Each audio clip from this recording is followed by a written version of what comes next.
Yeah. Omar, Yeah. we live. You was live this whole time? No, we just got live for a minute. What's up? Oh wow. Y'all get just in full chill mode. I Bro, wasn't even our I wasn't even ready. producer can kill. That is good.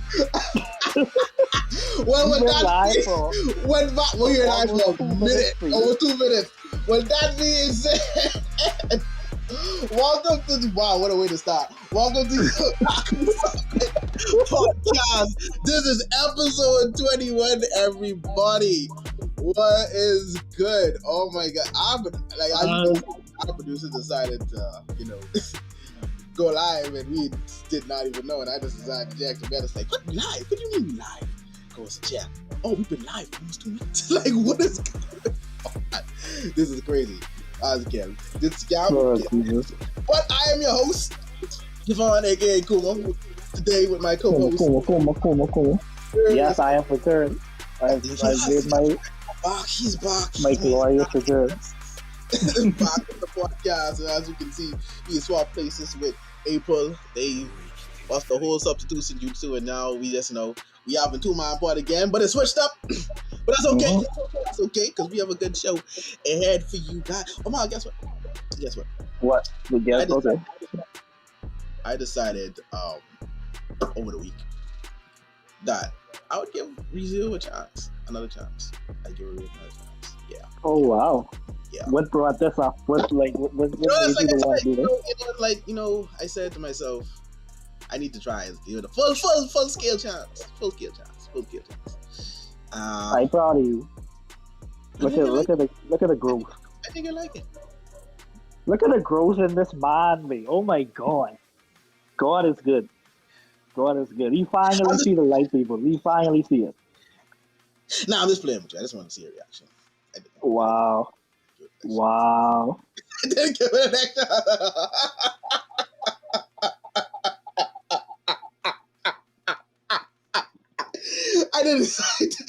I'm sorry. I couldn't boss it up. I'm sorry. I didn't.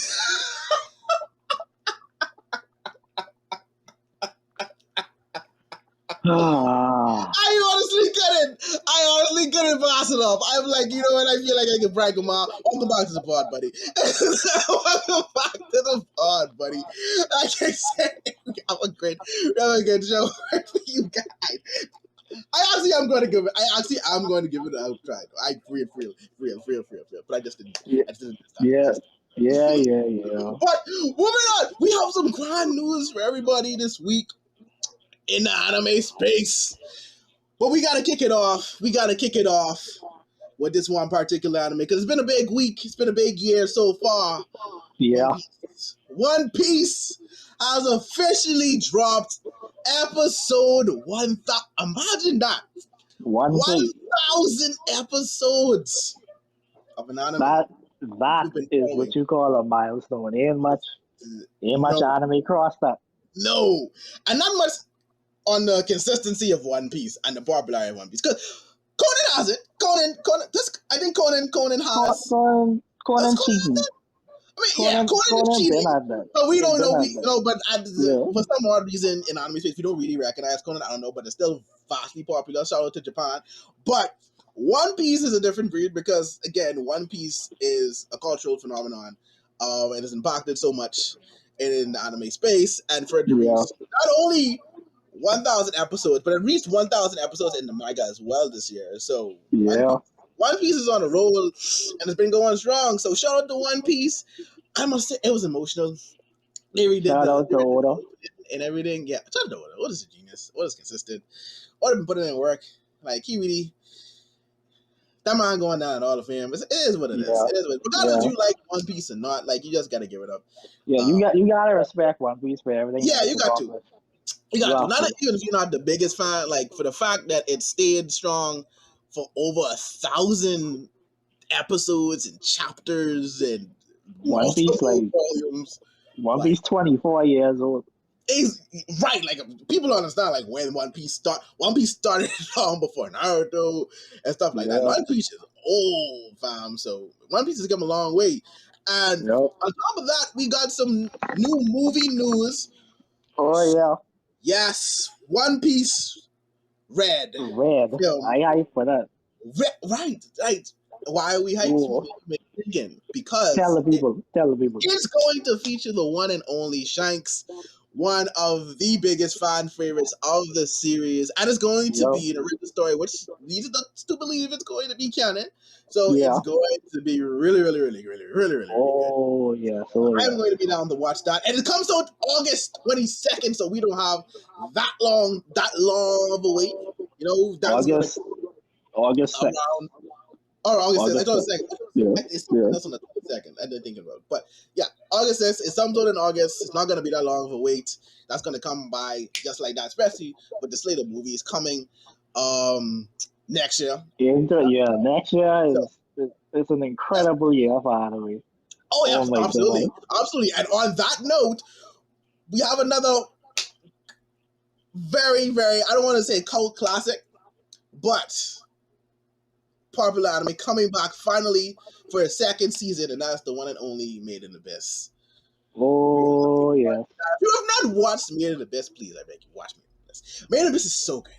It's so good and not talked about nearly enough as it should be. So I'm hoping season 2 changes that and Made in Abyss gets its just due. Omar, how excited are you for Made in Abyss? I am very excited. Like from that first came out, like everything from the animation to the music was just perfect. The tone of the show is very dark. Like if you look at it, you would think that it's like more happy-go-lucky, but this shit's dark. You would, especially how it's drawn. You would think that. And like Vicky, like this was the first anime that Vicky ever gave a 10 to. Oh, what? Oh, people who don't know, people who may be new to the pod here, for returning people, Vicky is a very hard critic. So that she gave this a 10 is a big deal. It's a very big deal. Yeah, the only thing is that I haven't watched the movie yet. Oh yeah, I have to do that. You're right. Yeah, but I will get to that. I will get to that before season 2 comes out. We have to do it as a collective. I feel like we have. We can do that. We need to break the people into Made in Abyss. We have to do that. Yeah. But yeah, Made in Abyss, people, check that out. Excited for season 2 on the horizon. Next, highly recommend. We have Spy X Family coming to Crunchyroll. So you guys have no excuse next year as to what Spy X Family. You don't have to look far. It's coming straight to Crunchyroll for your viewing pleasure. Yeah, absolutely no excuse. Yes, that's another one. What I hear about that series, that's going to be epic. Me too. I have not watched, but everything I've heard about Spy X Family is always been. This is also a Vicky recommendation, and she talks very highly. Yes. I need not say more. Like, look up. I need not say more at all on that front. But it's next year is shaping up to be. It's a lot of stuff coming out next year. A lot of stuff. Movie wise and TV show wise. Jeez, I'm like, it's gonna be a full slate, and we also got some visuals for My Hero. Oh yeah, you gotta talk about that. You got to, because it looks good. Yeah, based off of what we see, it looked promising. It looked like we ain't gonna have the same problems we had. No, the season 5. Like Bones is like, we got this, y'all. We got y'all. Like April said, it looked like the manga. I was like, that was the first thing I noticed. I said, the art style looks different. It looks good. It looks fluent. It looks at least we know for the most part when they have their fight, that is going to be done well. Oh yeah. But so far, going by the visuals alone, I can't wait. I'm ready to see a trailer to get a glimpse of what it's going to look at. But the visuals, they got them individuals. Especially because this season has a lot of stuff that happens in it. Listen, this is going to be the darkest, the most brutal Boku no.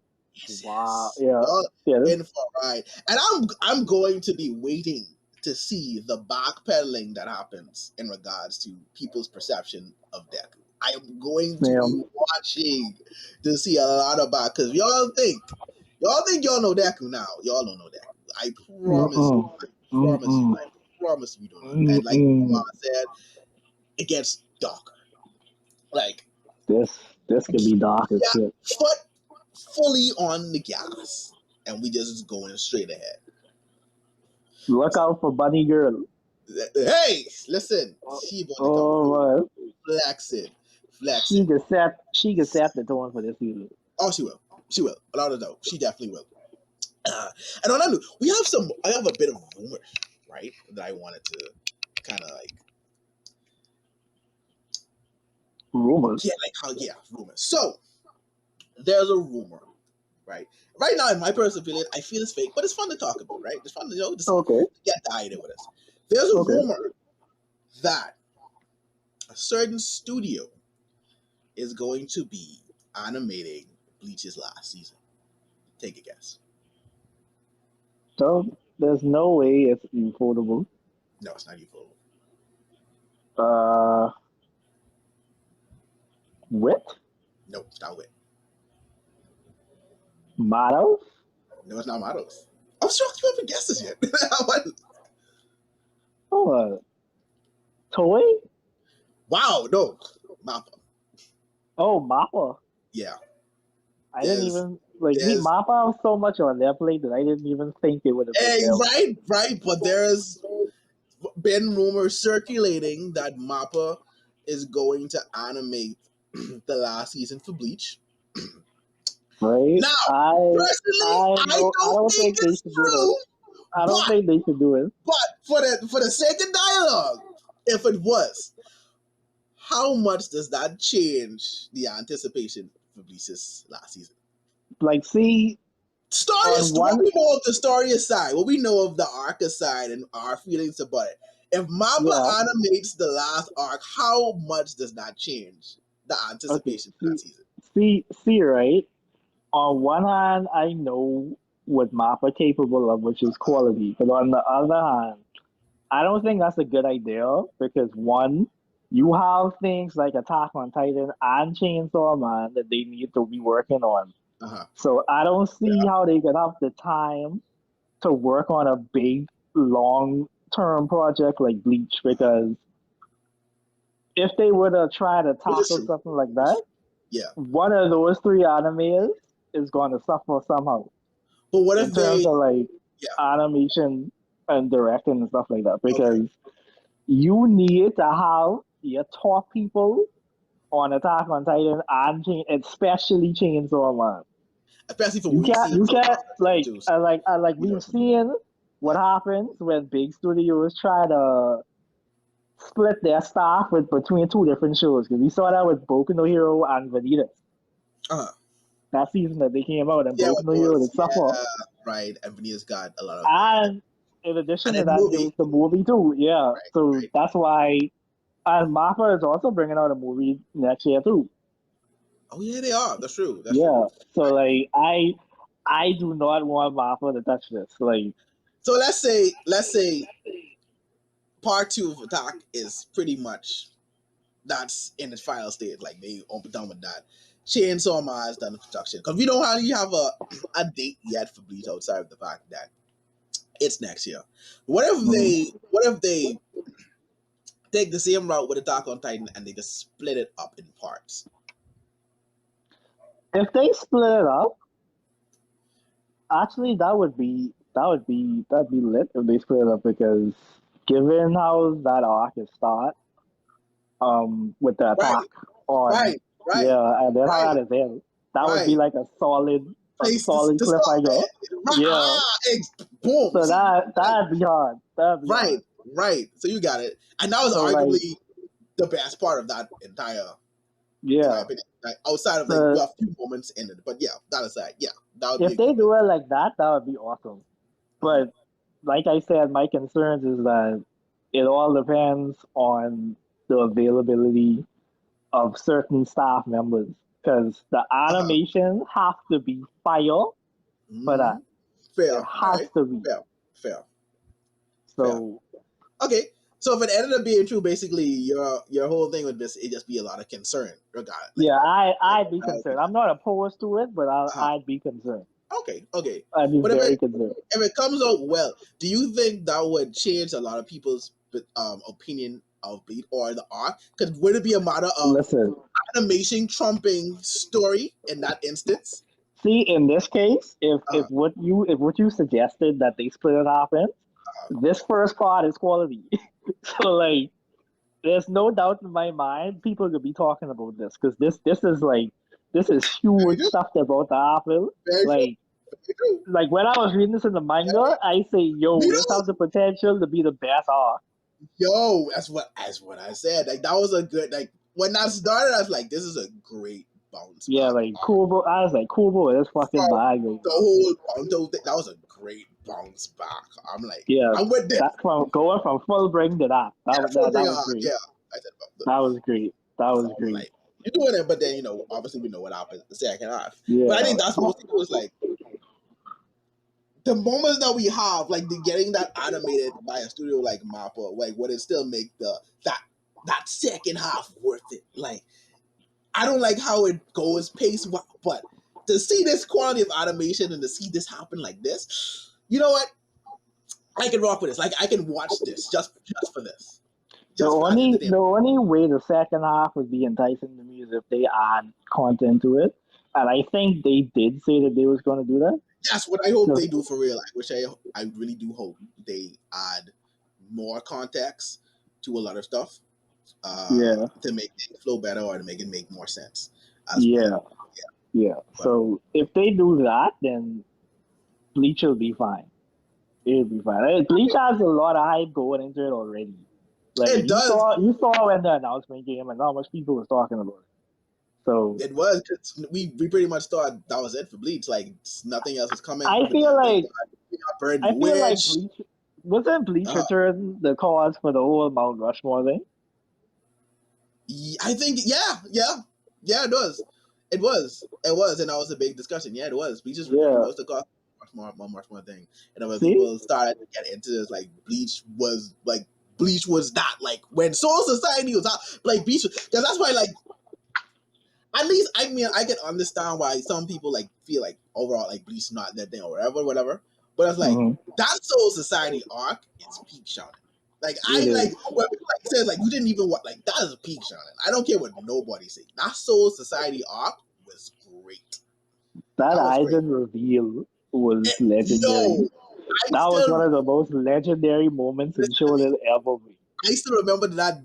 When I was like, I still remember watching that for the first time and seeing like what and being shocked, like what is happening, and then the Aranka had his points too. Like that wasn't a bad arc as well. Yeah, that wasn't bad at all. You could debate on how he defeated Aizen and what's not, but that wasn't a bad arc at all. Like at all. I wasn't upset without Aizen when I was, to be honest. They needed some way to beat him, and technically Ichigo didn't beat him. It was Uraru who ended up beating him in there with the thing he sealed him with. You're right. Because at the end of the day, Aizen still wasn't dead. He was just locked up. Yeah. It is what it is. But yeah, like, but like I said, I don't think it's true. But I mean, if it was, that would be great. Like that would be a great way to come back, like change the whole animation style, like especially because it's like you're centered it around this arc, the arc itself, and not just so much return. And then of course going forward, Kubo is going to continue the manga, whatever that may be, when he announces that, and then of course eventually that's going to be animated. But yeah, like the how Mappa do that would be amazing. But we'll see how that goes.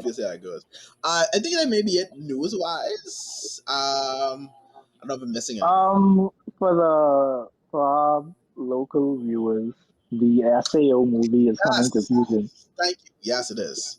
Yes, right. I think it's December 3rd. I think. I think it's the third. Let me just make a quick check.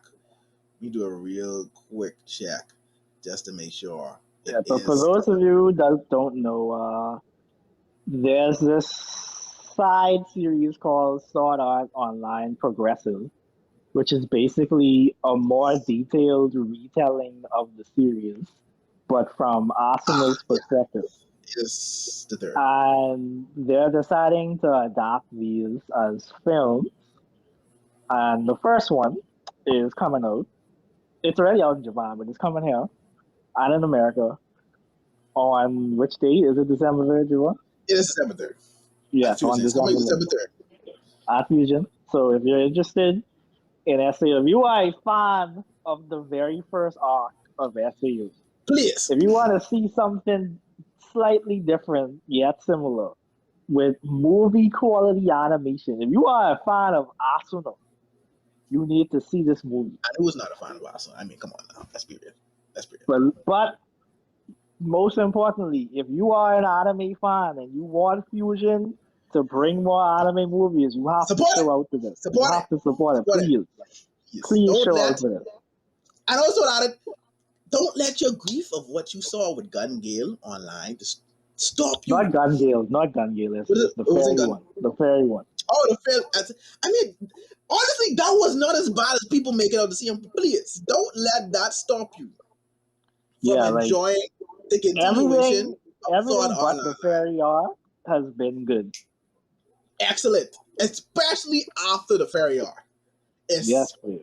Especially, listen to me, viewers, listeners, especially after the fairy arc. Please, Yeah. I beg of you, I beg of you, and all things as well. But yes, Sword Art Online, December 3rd, Fusion. You like anime movies, you like Sword Art Online, go check it out, without a doubt. Please. Now, Ma, there's a series that came out this month. Oh yeah. It was a series that came out. Actually, let's not start this. Let's talk about Ranking of Kings and World's Greatest Assassins first, and then we get close with that. You're right. Close with that. You're right. So this episode of Ranking of Kings, we got a continuation from last week where Boji and Kage met up with the King of the Underworld. They make Boji stronger. Yeah. So we essentially find out that, again, what we already knew, Boji doesn't have actual strength, but he has speed. And the king himself is like, I can't do much with that because he has no fundamentals. So he casts it, okay, but we find out they actually came to see his brother and not actually him. Kage botched the name. Pretty much, because they had the same start of the name. And so those two go off and search for the brother, then which they eventually find, and that's where they end. Most of it is a back and forth because you have Boji's side, and then you have Daida's side going on. And I think Daida's side was the more interesting side. It was, Daida's side was the more interesting side this week. We gotta reveal that the mirror was indeed the hooded female in the flashback that we got in the last episode. She has like control. Like it was so deep because Appius, he was like all for like making Boji king. He was coming there to deal with this kid, and when he found out who the mirror was, he switched. Right, like he's like there was fear in him, which I want to see more of, like, why, but there was fear. Yeah, because like she told him something about Daida, and he just switched me. So I'm very curious to find out what exactly it is that he told her, that she told him. Yeah. And then also they forced him to drink the potion, the potion thing that they made from his daddy blood. Yeah. So now I want to know if that's actually she insinuated that it's actually like he had every right to be wary of it because it's not what he thought it was. Exactly. So now I'm curious to find out as to what's going to happen with that, what that potion was, why Appius switch and just what's going on with Dida that just has everybody so hard up on him. True. Yeah, something has to be there for real. Now, my brain, for some odd reason, went to the fact that I think they're trying to reincarnate King Bosch.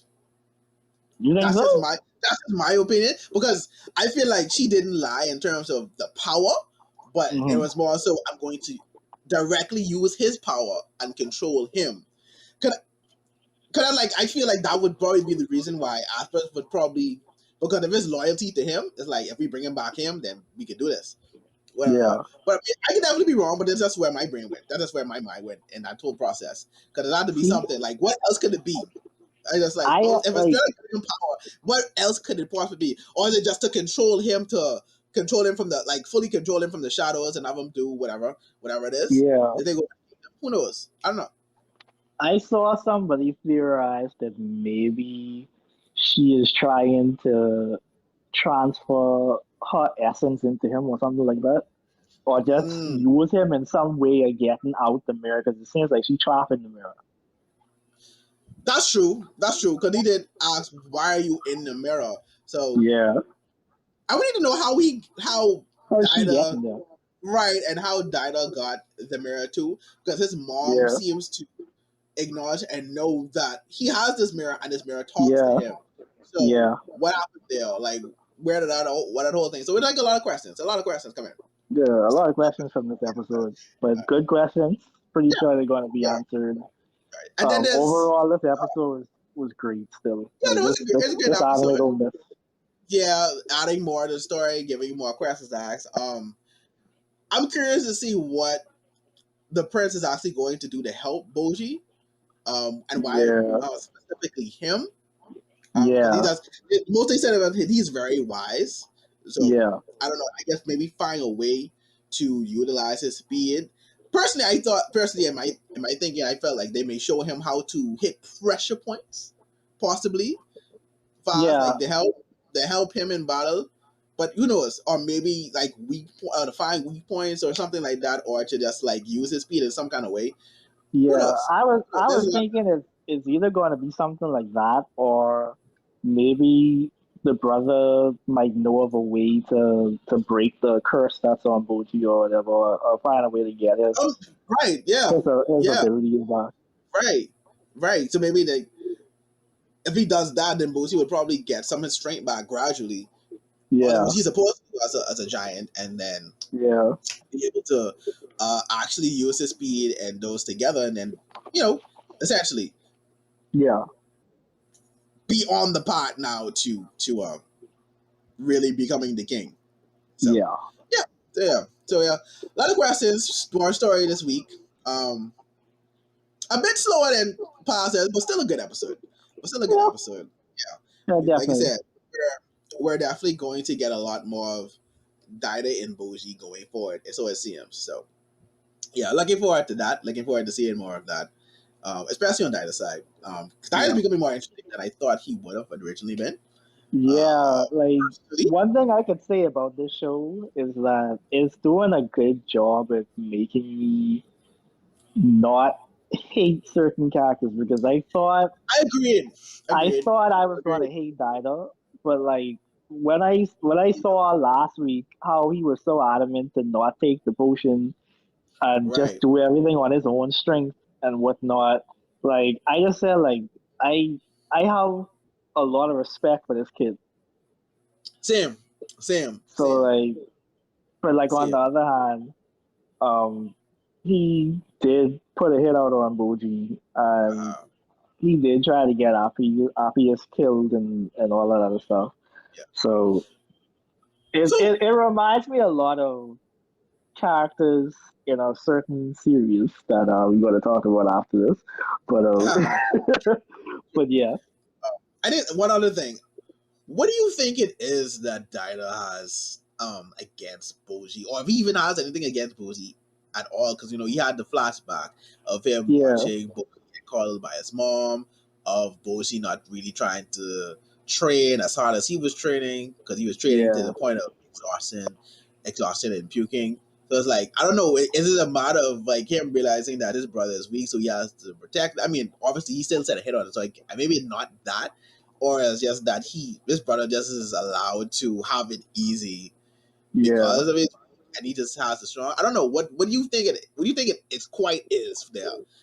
What I think it's a mixture of jealousy, and I think it's also the fact that he has people hyping him up, basically telling him that you are yeah, the that's true. ideal person to be the next Yeah. candidate, and he's especially his mommy, and he's believed it. He's believed the hype.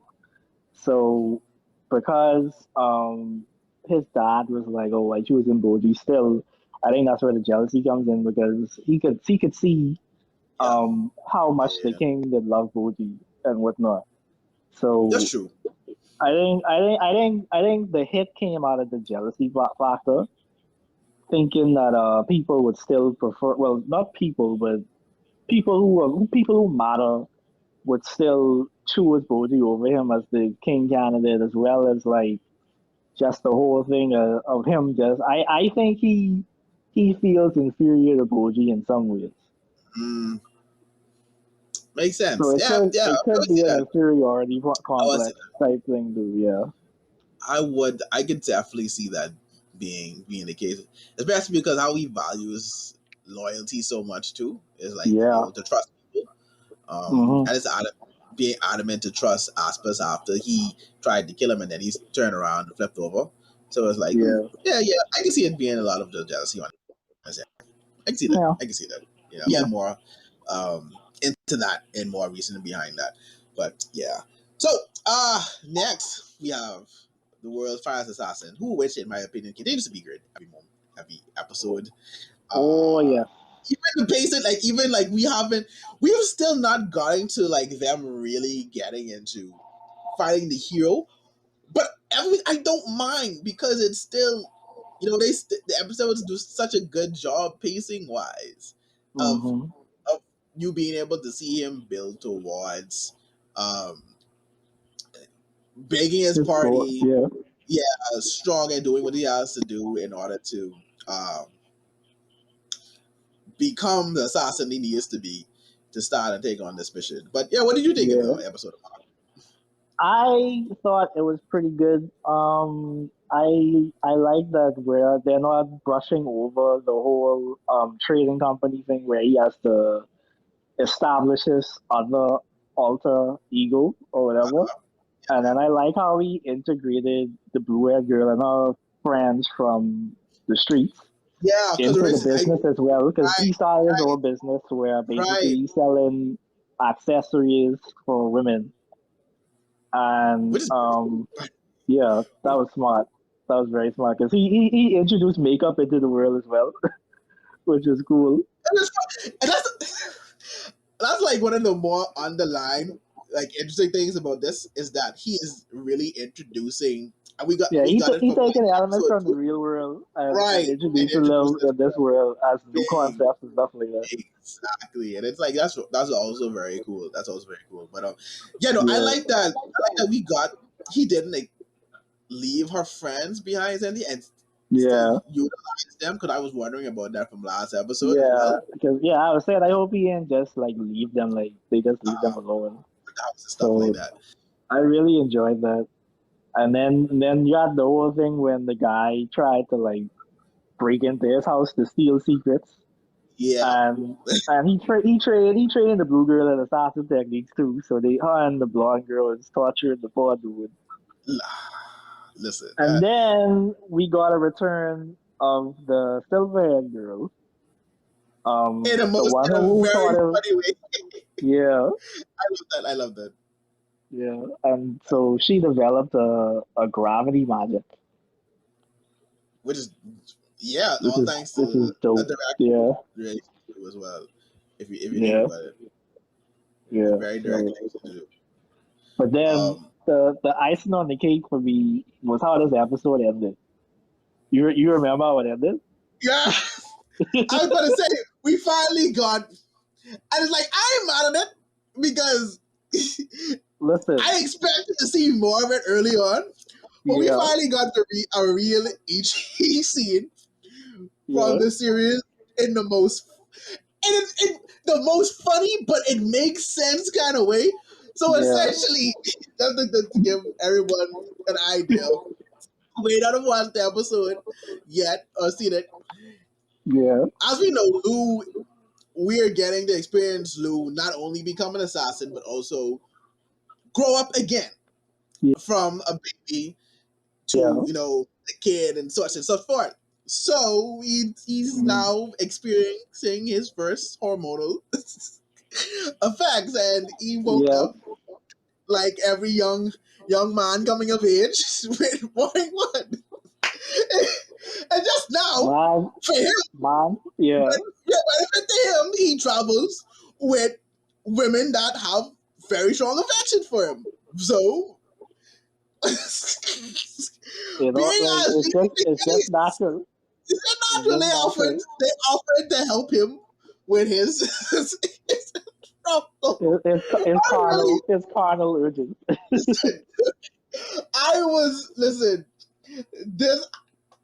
I was cracking up because I honestly didn't expect it. I didn't expect that either way. It was going to, okay, they had scenes, but nothing to where it's like that.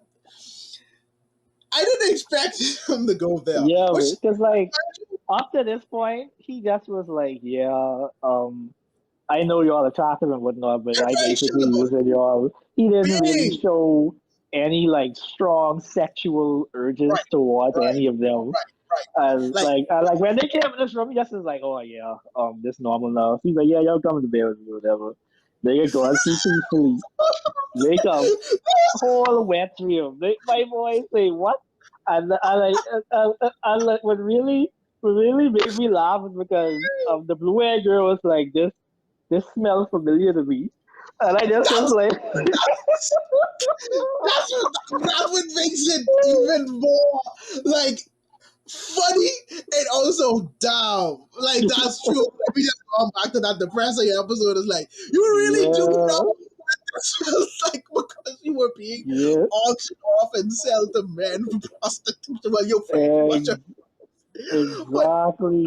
At this point, like he's been so calm and chill about it. Like, yeah, you're like me. That's fine. You're cool. Like you set to my advantage. It's whatever. Like he's just chill. Yeah, let's go to bed. That's fine. This is what it is. That's what it is. So that's why I don't mind it. Like there's some people mind Ichi and stuff like it comes like, but just I don't mind. It's still done like to me. It's still done in a way that it's like this is different in its own right. Yeah. Because you understand because he's still growing and then he's still going through puberty, and then at the same time you gotta remember he's a grown adult assassin inside this body too. So it is like no face like yo. Well, this is normal. I'm of that age. That's fine. Just go back to bed. Like you ain't gonna chill.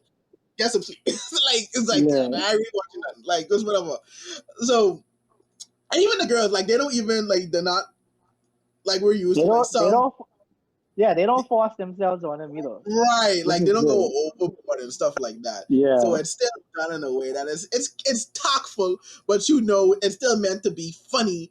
But and the drive home and still add the elements of he's traveling with women, so he has a harem. Without ignoring that, really he has a harem, and then of course, basically the eatiness is like that. So it's cool. Yeah, it's cool. It's cool. I guess this episode makes me ask the question: how much time has passed? Because, like you said, he taught the girl some assassin techniques as well. So it's like, I wonder how much time has actually passed. I know prior. But how long did it take him, or she just adapt at learning assassin techniques or whatnot? Yeah. But now that we've gotten the last member of our party, so to say. Yeah. Well, back that I know is going to come. I think we're going to now move on to. I don't see them. I don't foresee them staying on the merchant thing too long. We're going to get to what we're really to get to. Yeah. Also, I love the continuing theme of showing us past people that came to the world. Mm. Prior to him to be heroes. This time we got introduced to the world's greatest MC. I don't know how.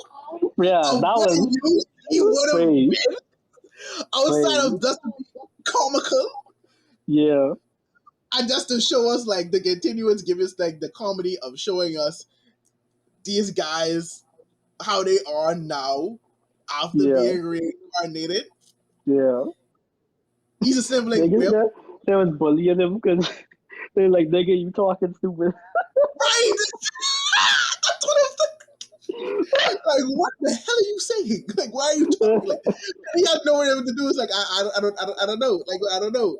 It's like, I love it. I love it. I love it. I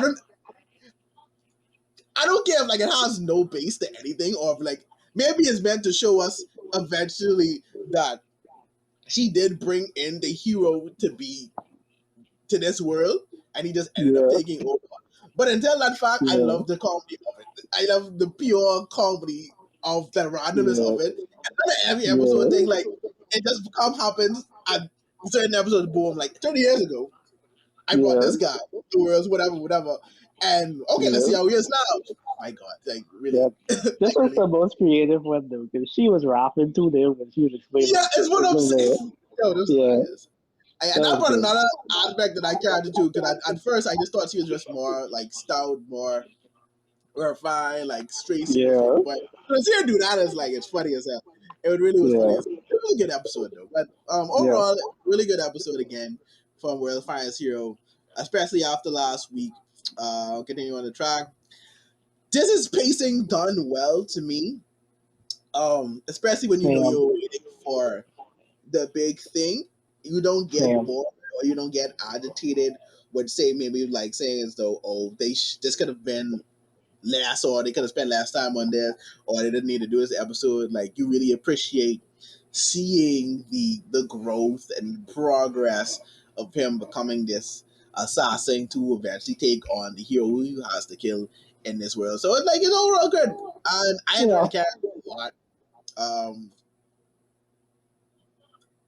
Favorite, my favorite gas. I have no wrong with this people gas at all. Made MC definitely pretty good. I'm with that. So yeah, overall great show so far. If you're not starting, another thing I'd say about this series is that this has my favorite opening of the season. Listen, every time that kicks up, every time that kicks up, oh my God, I have to listen to that. That's hard.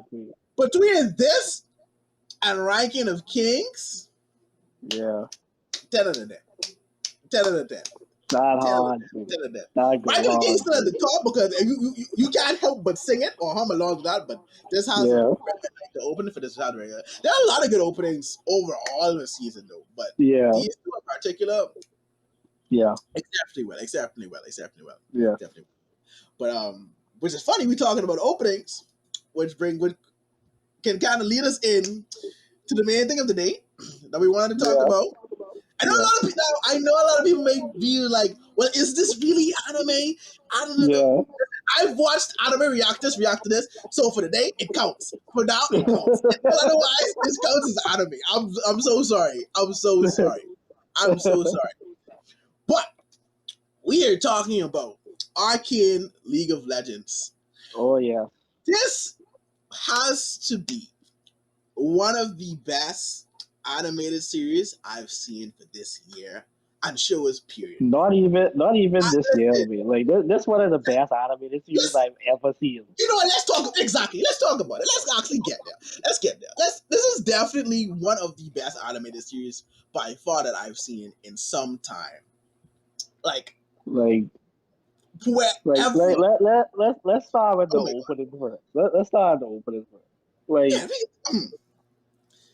Imagine Dragons is a legendary group. There's a legendary group. Everything they bring out is magic.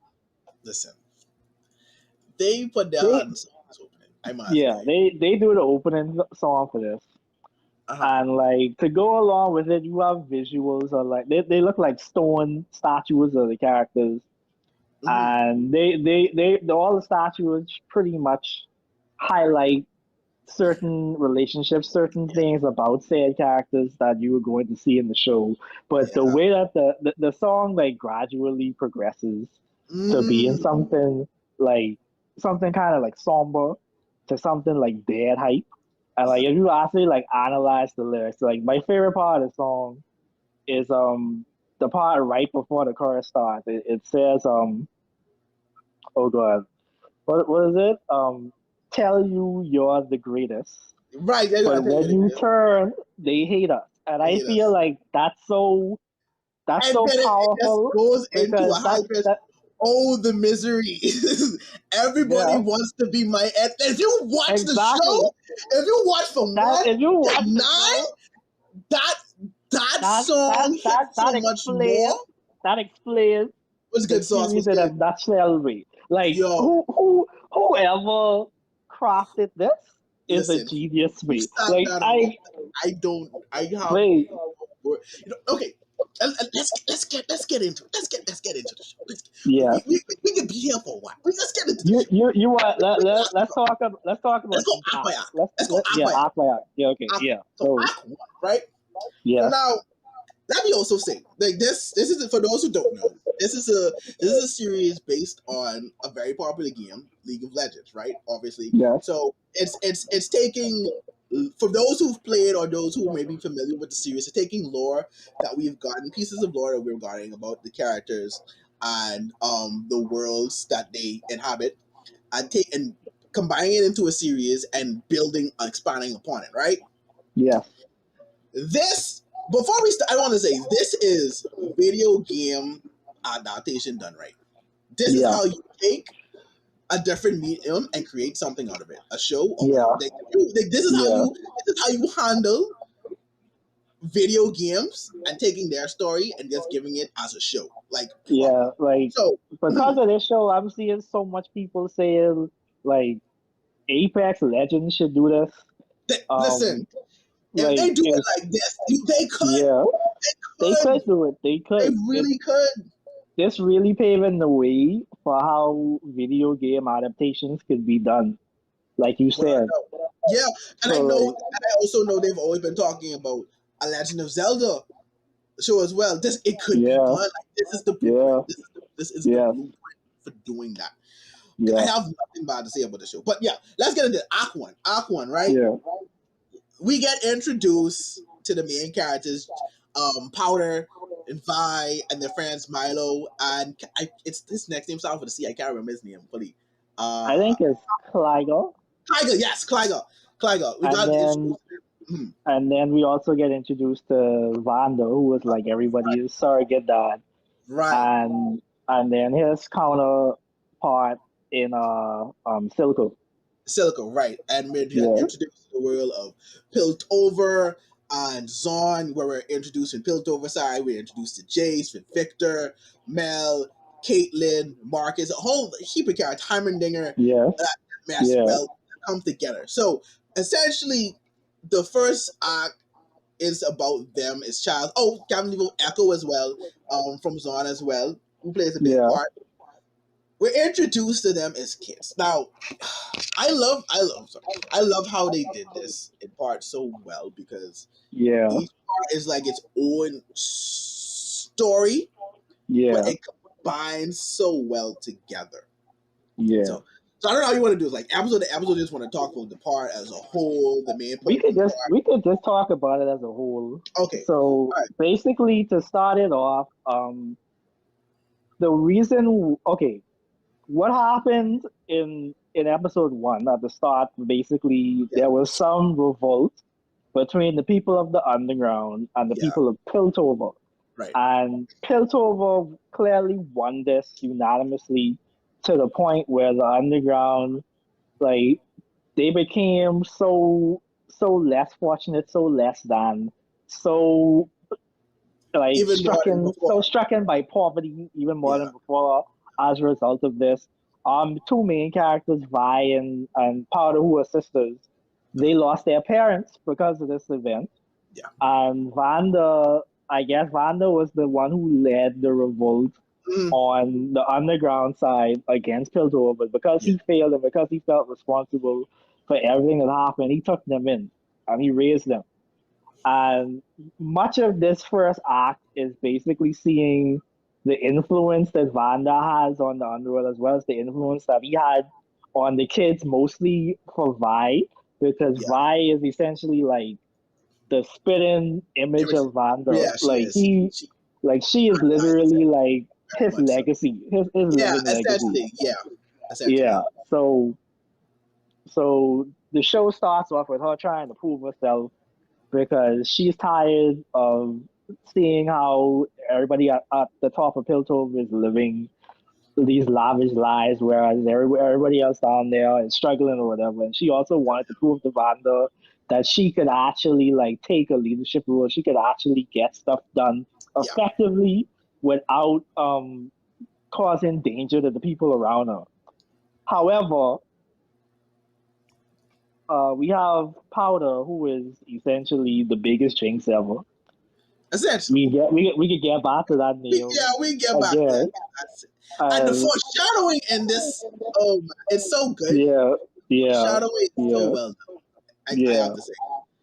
But can you go on? We get to that. So basically, the main events of this first act revolves around this heist that Violet, her crew, and Powder attempted to do in Piltover, where they raided the apartment of scientist at the time.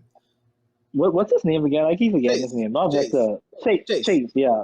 Chase. Yeah. They raided his apartment when him and Caitlin were coming back home. His apartment too. Yeah, and Powder discovered this blue orb thing that has immense magical power in it. And she kind of like fucked up and she ended up dropping one on the floor and it caused this huge explosion. And this explosion essentially caused a big deal on the top because they were like, oh, clearly somebody from the underworld attacked them. They don't know what's going on. They stole stuff that's very powerful and very dangerous in the wrong hands. It also and because of the family as well, Jace was staying with a very well-known house at the time. Who was very influential on the council as well, yes. And so, but I can let you talk about the Piltover stuff. I can just talk about the underworld stuff. That's cool. So yeah, like I said, this entire arc revolves around the fallout from this heist. So after this heist, when they escape, they run into some goons who for the entire series. That's the tone for the entire series. Yeah. So once they get back, they run into a gang of goons who work for Silco, who is basically like the evil person in the underground, the counter, like I say, to Vanda. Long story short, they had some issues or whatever. They ended up losing everything that they stole from the top side, and well, except for the orb thing, because Powder kept them still, and so basically, the police from the top came to the underworld. It was like, enforcers. Yeah, y'all gotta pay for this somehow. We need somebody to take the forces. Yeah, so Vanda was like, I can't give up my people and whatnot. So because Vanda and the police chief was like, they like boys or whatever. They close. She was like, she's like, I give you some time to figure out what you're gonna do. That's how you can reach me. But like I said, I need to take something back to the top. Or just get the escalate. Or just get escalate. Her deputy, however, is a piece of shit. Ever since he came down there, he was acting like a huge dick to everybody, starting shit for no reason and whatnot. And eventually he makes a deal with Silco to essentially take down Vanda so Silco can be like the head of the underworld. Mm-hmm.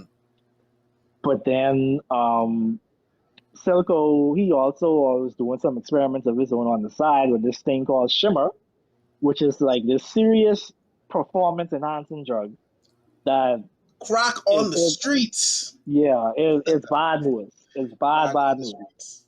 And he experimented on a little boy, and said little boy ended up attacking Vanda's crew to the point where niggas was dying and Vanda got captured. Yeah. And so Vi and her friends decided to break him out or whatever to try to like get back at Silco and essentially fix everything in Underworld because they realized that Silco is a problem. If he continues to get his way, shit is gonna be bad. So long story short, everything going horribly wrong because of Powder. Yeah. And rightfully so. Rightfully so. Go ahead. Rightfully so. Tensions get high, emotions get high, and a lot of psychological and traumatic events occurred to the point whereas our two main characters ended up taking some very interesting turns. Very much so. And I can leave it at that for now. So yeah, I mean, you have to dive. Well, I'll go with the Piltover side first, and then we get to dive because there's a lot of stuff that happened. But where with Powder, you could see it mentally to where it led to where it happened. But on the Piltover side, after the whole heist happened and exploded, we find out that this was Jace's room, and he was conducting experiments that they had no idea of.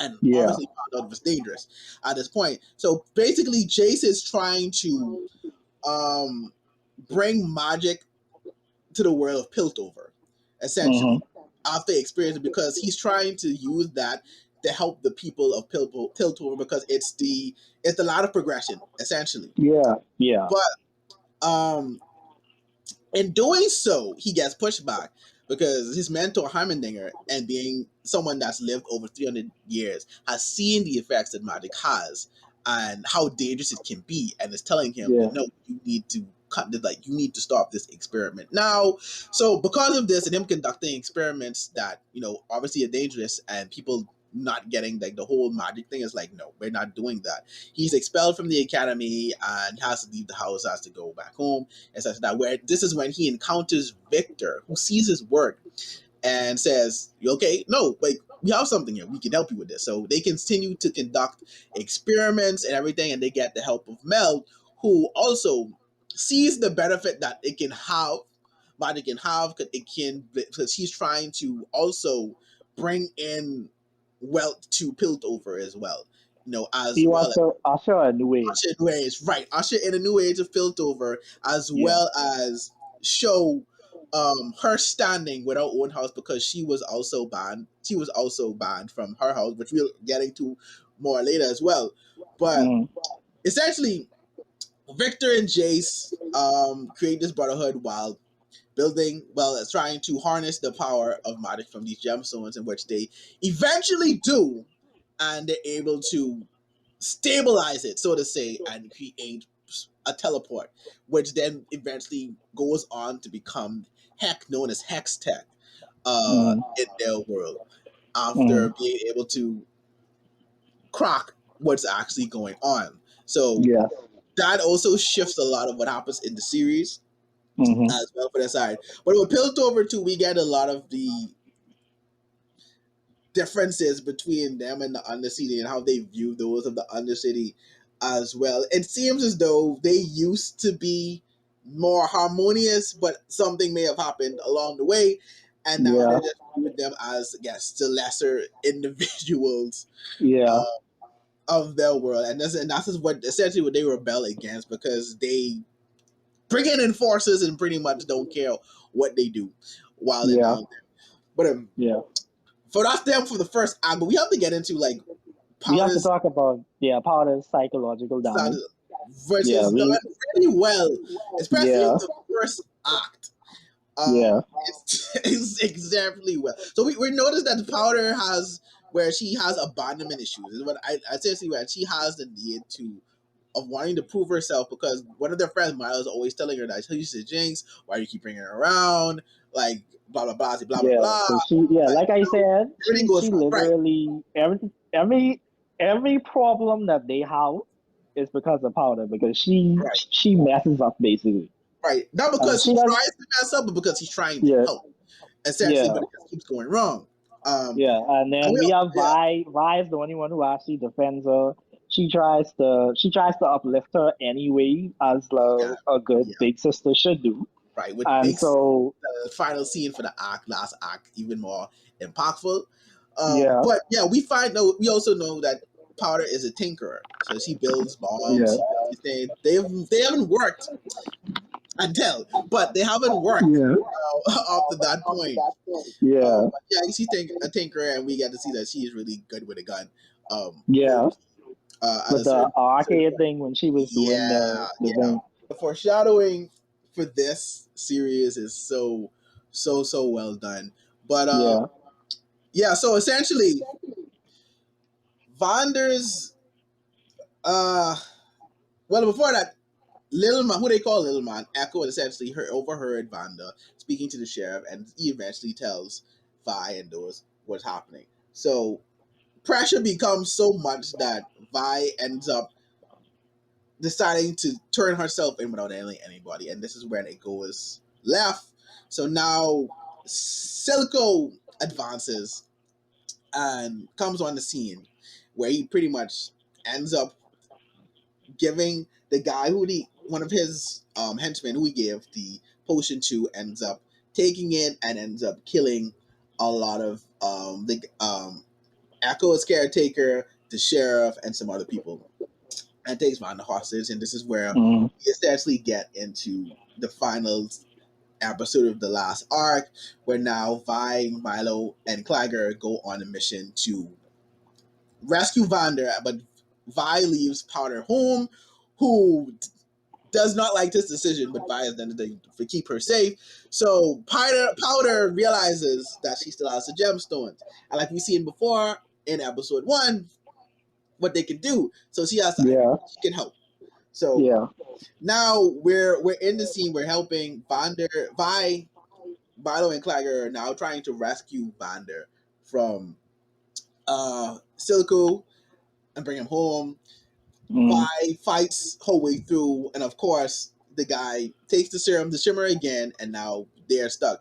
Now this is when it takes the big turn for this series, and sets the precedent of what's to come after. Powder reaches to the sea as he watches what happens. So now Clagger is trying to create an escape route for them, and Milo is still unlocking the chains on Vander, while Vi distracts. Right. And she reveals exactly how good of a boxer she is. Like these gauntlets.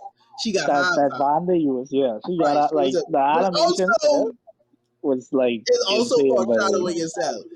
Although every fight scene, we haven't touched on this part yet though, but the music that accompanies these scenes is so well placed and so well thought of. It's crazy. I might as well it is phenomenally well done.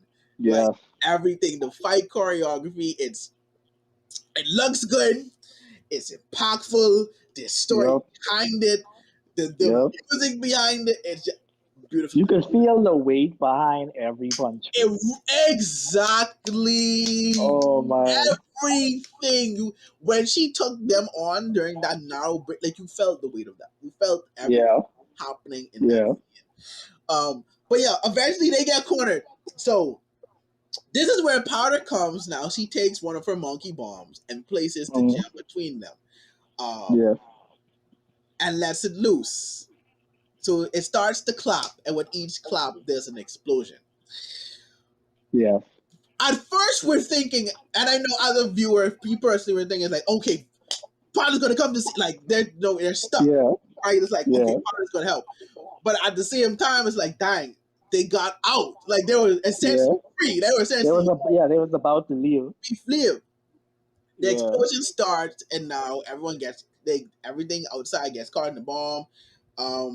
Dude who's on the shimmer, a lot of the henchmen, Savika, the woman who eventually switches sides to join Silico, loses her Yeah. arm, and Yeah. then comes the tragedy. Yeah. Where our main cast also feels the impact of it. They Claudia, get clapped. yeah, Claudia gets hit in the face. Milo gets a spear through his chest, and if you think Yeah, that, he and gets if it. you think it couldn't get no right, you think you could see the expression on him and looking over the Claudia. And if you think it couldn't get no worse, gravel drops upon them, and that is the end of Milo in Clagger. Yeah. With sends Vander on a rampage, which is Mm-hmm. also again really well done, and we get backstory behind him and Silco, and we find Mm-hmm. out they were once brothers as well. Yeah. They worked together, and Vander just ended up betraying Silco in the end, and then this was when Mm-hmm. he became the person that he is now in terms of Silco. Mm-hmm. You can see the despair on Vi's face too, realizing that Milo Yeah. Tiger were in the grovel. It's like you could feel the pain. But Yeah. long story short, they get out. Vanda ends up taking Shimmer to pretty much save Vi. She ends up dying. And this is where again, this is where this show shines. His last and final words to Vi: take care of Powder. Yeah. Enters Powder to the scene. All Uh, giddy because she just is like, yo, right, like she helped, my thing finally finally worked. helped. She And then finally successful. the look of like horror on Vi's face when she was like, that was you? Yeah, like you And did, like and and then you could see how the turn on like the facial expressions in this show are like so expressive, so the voice detailed. acting is so Oh, well, top there. especially Powder in this scene. Like it's Yeah, like I no matter how many times I watch this, I can't help getting teary eyed because that's just yeah, how and well done it was, and I felt everything. yeah. So, You saw that look of happiness and pride that she finally was able to do something. and you Just know, it's go to like just this. complete despair and regret and grief. And she just was having a breakdown, saying how she's sorry. She just wanted to help. She didn't know this was Yeah, gonna happen. just And I told you to stay home. I yeah, told, and then fight finally telling Powder the words that she's always dreaded and has been hearing her, but they heard from her sister yeah, that she is in she's a fact a thing. jinx, and then Milo Yeah, was right. After punching her and then yeah, realizing, oh my god, what have we done? Essentially leaves Powder there to herself because she had to take a moment. Again, so much stuff was happening emotionally, and yeah. then we enter Silco onto the scene. And when she notices this, it's too late because Marcus had already grabbed her and taken it Mhm, away. And this is mhm, where we see Powder cling to Silco, saying that mhm. she no longer has a sister, and that Silco telling her that we're going to show them all. And it ends Yeah. again. I can't. It's like it's just show Right?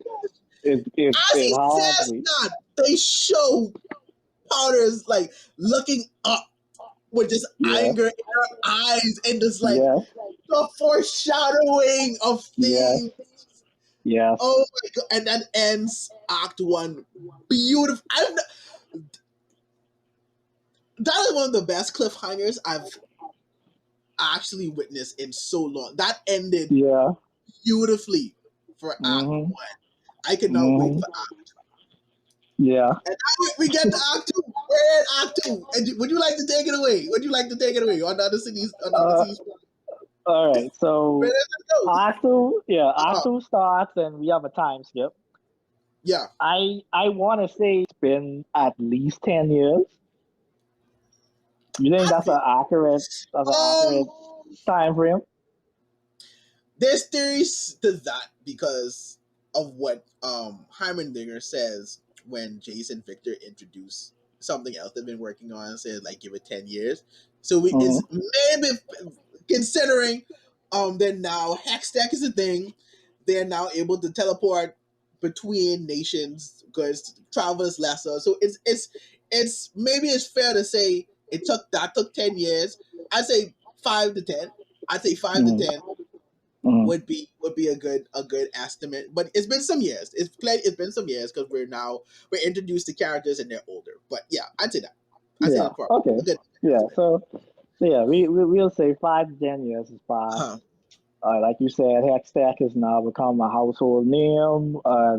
They've achieved things such as teleportation, and they also were starting to try to implement Hextech into certain tools or weapons, you could say.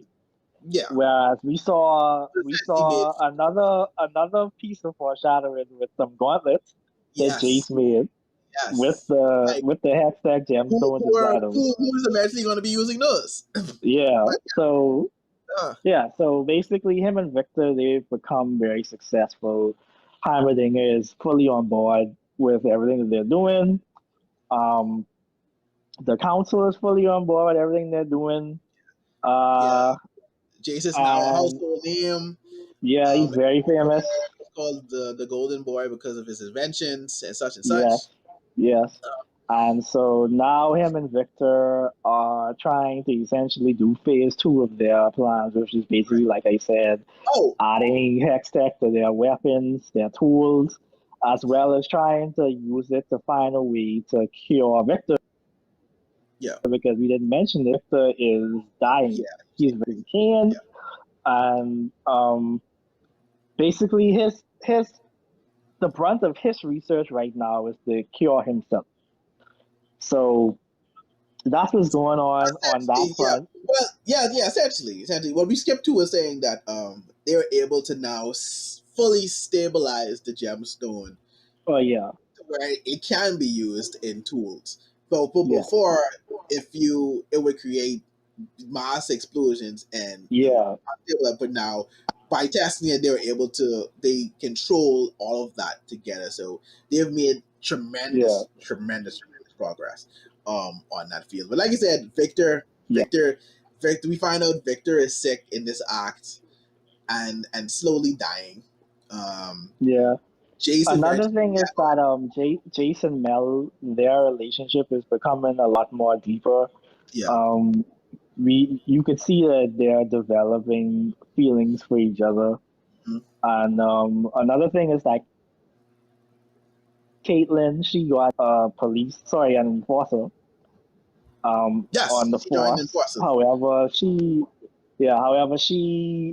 she's essentially being held back because the influence of her family, they don't want her to be too involved in certain things. Right. As well as the fact that appropriate for someone of her standing, essentially. Yeah. As well as the fact that she is what you would call the ideal police officer. Like she does everything how it's supposed to be done. Yes. And as such, there was an incident in Piltover at the dock where some people from the Undercity were essentially exporting some goods. And what happened? What had happened was that an unidentified group attacked them. Yeah. And when they were about to essentially get away with the shipment and stop it from being distributed, they got attacked from a particular girl by the name of Jinx, aka Powder. Who could that be? And as I say, the entrance for that is so good. Like it's so like she. And clearly, you can tell it's been some years, and Jinx also has a name for herself because when the group, and we learned the group is called the Fireflies, when they essentially go down into the stall of the ship. Yeah. They see some fine art. They see some fine art, essentially, and it's like, oh crap, she's here. Like, watch out. Watch out. So Jinx essentially ends up killing them. This whole scene This whole scene was very shocking because we see that this innocent little girl has become a killer. Yeah, Just like Javon just said, she was killing people literally. Like she was yeah, shooting people to death, right. And we blowing also, them up with bombs. without hesitation Like, or without care, and yeah, doing it in a very, the best way to describe it, in a very Harley Quinn way, yeah, to where like yeah, she's playing mind games with them as well and not caring yeah, about it. And we also get a deeper dive into how bad her psyche has gotten. yeah, Mental state has taken a big hit as well, to yeah. whereas, She saw one of the fireflies, yeah, that said firefly looked a lot like Vaya's sister, uh, and that activated some PTSD yeah, inside of her. And that trauma essentially showed us that she talks to herself. She sees certain things and certain music, people, weird, yeah. and like Um, I think that was the more haunting a part. manic and out of control. Yeah, Yeah, yeah. and like she like once that happens, she like just like Friend she or foe, takes out her doesn't matter. Gatling gun Yeah, and she just shot at anything, yeah, friend or friend foe, or foe, like Javon doesn't said. matter. So that whole thing almost went bad for them because she literally almost killed like her own people. Yeah. But she managed to drive off the fireflies, so everything was still good. Mhm. And now this brings me back to Caitlin because, like I said, Caitlin is the model police officer. She Cheers. does things the right way. So she investigated the crime scene and she noticed some things was off and what was going on. And she addressed this to our police chief, Marcus, who became the police chief after the old chief died, because we didn't mention this, but when that guy who was on Shimmer, when he killed a lot of people in the underworld, the police chief was one of the people who got killed basically. So Yeah. he basically he inherited a job, but he is in bed with Silco. So everything that Silco and his goons does Uh-huh. gets swept under the rug completely. Right. So And we kind of see in this act two, Marcus struggle with that morality of, well, I mean, we kind of saw it a bit in Act One too, because he didn't want that to happen. He yeah, he really did just want to find who was responsible for what happened in Piltover, and he just made him work with Silco to take that yeah, route. But we see him yeah, struggle with that a bit, even though, like, at the end of the day, I like Marcus had to live with the choices he made. And we're hmm, going to get to that. But yeah, we see him struggle between doing what's right and now understands, like, okay, this has gotten too far. And to go off with Amara said about Jinx and her not caring about friend or foe and how stuff happens, we find out like her own side has hmm, issue with that. Like we have issue with Silco because of that, because they keep telling him she's loose cannon. She is crazy. Like yeah. She's too she can't unstable. be Like you exactly, like it can't. doesn't make no sense. Let Yeah, her go. And it's no, of course. yeah, And so we find out more like Silco has taken on the father role for Jinx, and he deeply cares about. And we really find out how deep he cares about Jinx as a daughter. And it's like, I don't want to say I first came in it expecting parallels his relationship with Vanda. it does, and like I Yeah, expected to hate Silco, but I don't, like yeah, he's such a well done character and such a well done antagonist. very Like very nuanced, very nuanced. exactly, it's like you can understand him, like you can Yeah, understand his cause, you can understand his mission, his struggle. Like yeah. yeah, he's written to where he is antagonistic to our main people, but it's like Yeah. there's still, At and the that's end of another the thing. day, he Right. just trying to uplift the under Bing. his Bing. dream. Him and Vanda's initial dream was to basically gain sovereignty for the underworld to become what Bring. you know as the nation of Zon. Right. Their own So nation, their own yeah, independent nation. yeah. Uh-huh. So he is just everything he is doing is So they just for the fight for underdog. independence, essentially. Yeah. Yeah, They're yeah. fighting for independence. So even though his methods are bad, his Yeah. intentions are still good. Right. They're in the right place. He's doing it for a good cause. And that's the thing about this show that So we didn't mention yet, is that there's no real line between good and bad in the show. yeah, You yeah, know, it's just that how do you feel about the morality of the characters, how you feel about certain situations. Like, do you Yeah. agree? Do you disagree? But there's no real line to say, okay, this is meant for you to hate them, and this is meant for you to root for them. Like, there's still Yeah. you can understand both sides, and you can find Yeah. disagreements with both sides as well. Yeah. Yeah. But to go on, to further expound on Jinx, we find out, her and Silco have created, like I said, a big bond. Father and son, where she hangs out in his office and she's asking, "Was like, okay, what happened? I want to hear your story." So forth and so forth. Mm. And has encouraged her essentially to be who she is. And Yeah. she's perfect the way she is. Which, if Yeah. you think about it, the stuff that she hasn't heard, because again, she's always heard that you're a jinx, you always mess up when you come around, da da da. But here comes Silco, who is like, that doesn't matter. Embracing all of her. Right, who she Yeah. is. It's like, Yeah. don't worry about that. Like, you are who you are, and you're perfect the Yeah. way you are. Yeah. So then we end up getting, like I said, dive more into her mental state, and this is where we find out the things that she talks to are pretty much the images of Milo and Clagger in her head.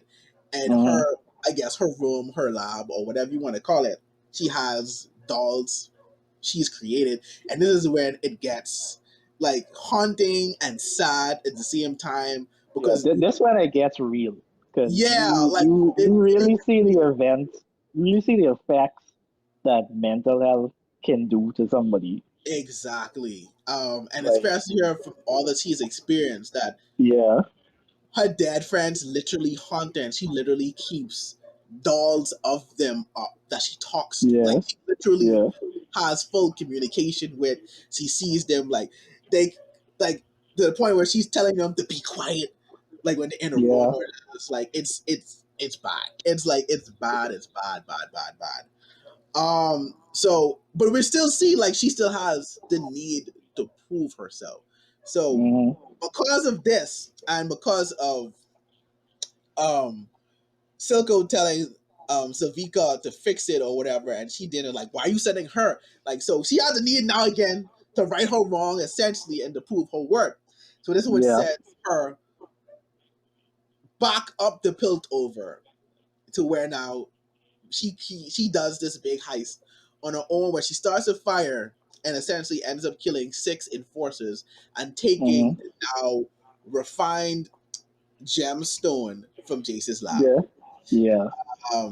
Back And then, this is yeah. now. If you thought the This, first time this, this sent yeah.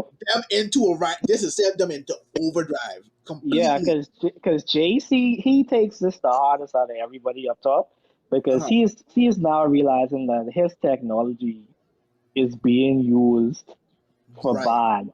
Yeah. And you have guys like Herman Dinger who is fully against weaponizing his weapons. Yeah. So basically, him and Mel, well, mostly Mel, she devises a plan to get him onto the council, basically, But as even their leader. before that, we get to see the stark difference. But again, I love so much between him bringing the idea to them the first time, and Yeah. them now living with that technology and seeing what it can do. To now it's Yeah. like, 'cause Jason's idea was like, okay, we need to shut down hex gates, we need to shut down everything.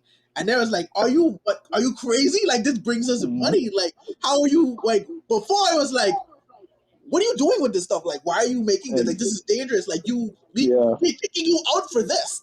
And now it's Hmm. like, essentially, now that we have it, we can't live without it. So no, you can't shut down. So like you said, going on and say, this is Yeah. where Mel now has the idea to bring Jace on the council and raise the Talus name, the house, up to more prestigious standards. Yeah. As So, well as to get more sponsors to right. like benefit the council and their future endeavors and whatnot, Mhm. as well as to like sponsor Hextech and their development further Yeah, on. yeah, yeah. And So, another thing is also the stuff with Victor as well. Um, oh his yeah, disease is really taking hold on him, so he's starting to like dive even deeper in terms of like analyzing the, what did they call, the The The ruins? object, right? The The ruins, object essentially. itself. Oh, Yeah, whatever. but the I essentially forget the what the ruins. I can't object remember was. what the Yeah, object itself was called, but the ruins. yeah, Yeah, yeah. they Basically, he started to study it a lot deeper to the point whereas we start to see exactly what Hermandinger was talking about, yeah. like, in regards to what magic could do to people and how dark it could get. Uh-huh. So that was some Yeah. foreshadowing for what's going to happen in Act 3 Yeah, and we also right find there. that it has it's a living embodiment. It has it mind. It's Yeah, a mind of its own, and it can act yeah. on its own. Essentially, so that was Jace's this discovery. Um, even during his sickness, and we find out that he only has so much time to live. Too, like I said, the Mm-hmm. sickness gotten worse, and the ruins, the mind, end up meshing with his blood, and that's what he discovered. Like it It's sentient. Yeah, yes, it's sentient. sentient. So Yeah, essentially, yeah, of that nature. Um, yeah.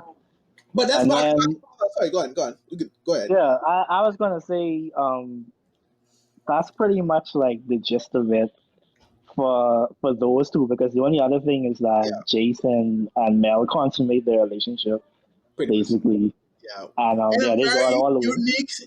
unique, scene that blended like the differences going on. Like it was so crazy because you have Jace who is struggling to figure out what to do now that his stuff is being used for evil. And Mel Mm-hmm. is pretty much there encouraging him and lifting him up, and we see their relationship blossom. Whereas we see Mm-hmm. Victor, like you said, dive deeper into the study of this, of magic Mm-hmm. and the ruins. Mm-hmm. So now where we see that he also has a love interest, though one sided, who's Yeah, trying to get his attention, but he is so deep into his work that um he's that he just oblivious to yeah everything going on around him. he brushes it off Yeah, essentially. And we get the contrast between the two as again you said they're consummating their relationship and then him just working. I just thought that was just a really cool um yeah. contrast Yeah. between the two That scene individuals. was very cool. Yeah, because also I think that ended with Victor collapsing Yes, on the floor. yeah, it ended with it. So you also have like that whole thing, like you're happy for Jace, but at the same time you know that Victor is dying and he Right doesn't at know that at this all. time, right? And it's like Yeah, you're worried for him, and what he's doing, and it's like you kind of want him to just take a step back and be like, just enjoy what's yeah, happening, stuff like that. But yeah. that's Like pay more attention to this man. Like clearly he ain't all there right now. no, and So we like get to see that more as we get into the third act. But before that, now that's like you said, that's their story. We still backtrack back because yeah, Kate's we story. gotta go back to Caitlyn, yeah, I because think she this show does well, and like it blends so many different of other people's stories together to where it yeah, merges them to one big story and it keeps it interesting. It doesn't feel crowded at all. Like, and yeah. I just anyway, anyway, well, Everything is connected to each other. yeah, and so well, It's so good. so well. So now Kate is still You can on the. talk about the Caitlyn stuff, yeah. All right, so Kate, You could take it from there. right? So essentially, so oh yeah, before we even get that, so Jason's on the council. We found that out now. He goes to Caitlyn to pretty much let her know what's happening and to ask her to be a part of the security staff. But we find out that's more of like a Mm-hmm. desk job, and that's not what Caitlyn's about. So essentially, her Mm-hmm. parents got her kicked off the force because of the whole of Jinx killing heist that ended up killing Yeah. 6 bosses. So they don't want that for her. So that And doesn't entering her too. right She and got into her as included. well. Yeah. Yeah. Yes.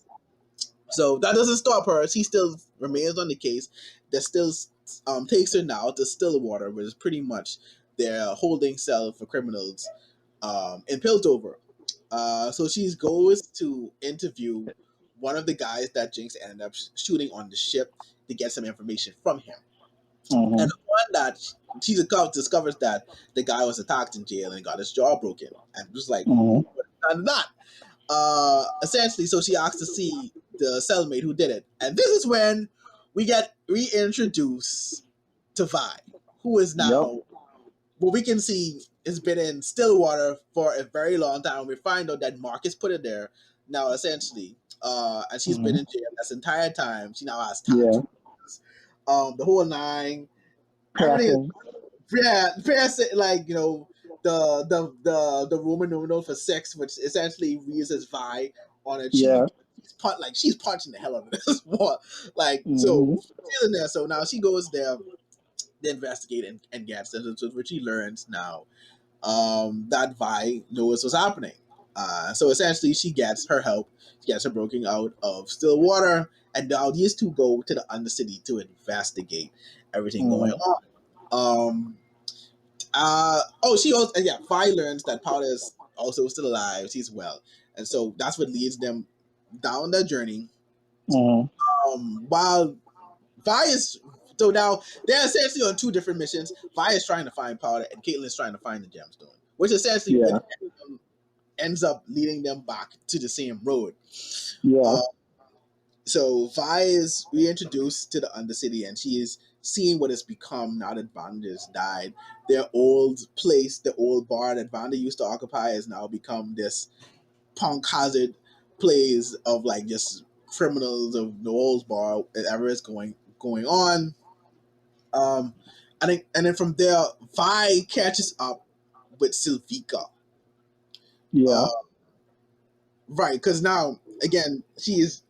Because essentially the first guy who she attacked in prison was there when they kidnapped Vanda, so she remembered him. So she catches up with Zavika. They have a big fight, a big squabble, and she learns that Jinx isn't being held by Silco against her will. She's essentially there of her own will. Now she is essentially Silco's daughter. At this point, and then Silvika goes back. But wait, let's see. Oh, rewind a bit. Yeah, right back. So yeah, Silvika tells Silco that she's back, and this says, "What are you from the dead?" So now that makes us assume that Marcus has essentially told, maybe Silco that Vi died. That she was dead. I was like, "What do you mean she's back from the dead?" That makes sense. So we learned that Silco, in a sense, also told Jinx that Vi was dead, because in his mind, she was dead. So now this sends, of course, it sends a ripple effect in the Undercity, because now we need to find Vi, because this is not good. Obviously, this leads to Jinx stiffing around, because now she figures out they're keeping something from her. She's not telling him something. So she goes in, and this is where she learns from Silvika herself that Vi is back. What do you mean? And that set her off even more.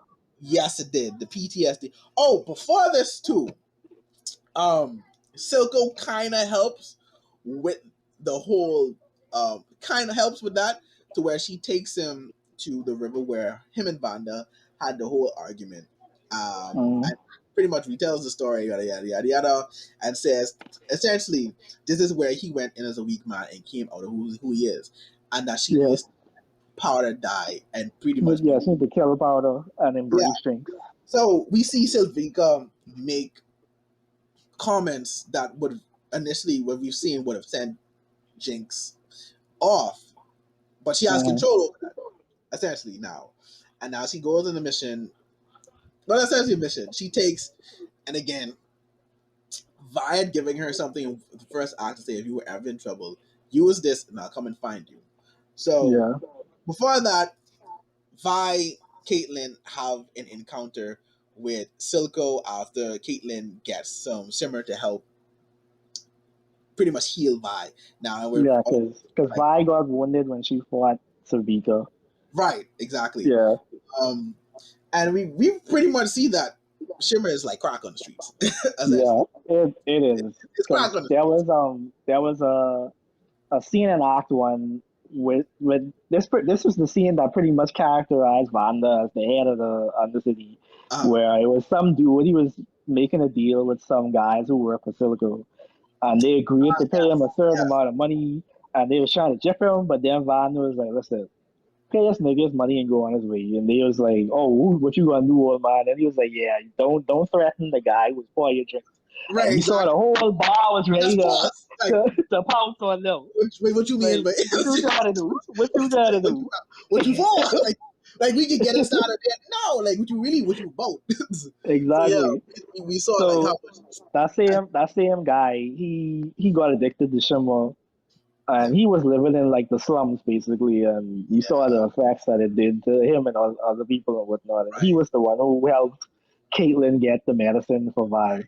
And he also was the one that told Silco where they were, as well, Yeah. because he wanted more of the shimmer. Like as I said, like See, it's and this goes to show just how powerful addiction is. but Like there's so many the themes. way they A lot of depict themes in so the show. many things Yeah, so yeah, well, like yeah, trauma, yeah. PTSD, It addiction. did. Oh my god, corruption.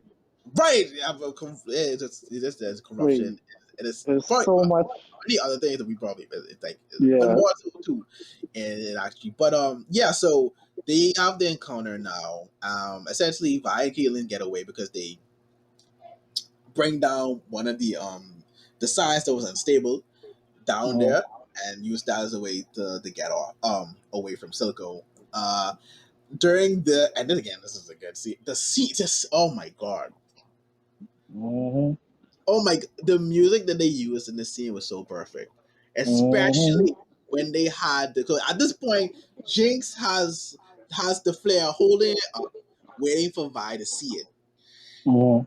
As this music plays, we get an image of Jinx and it's spiraling.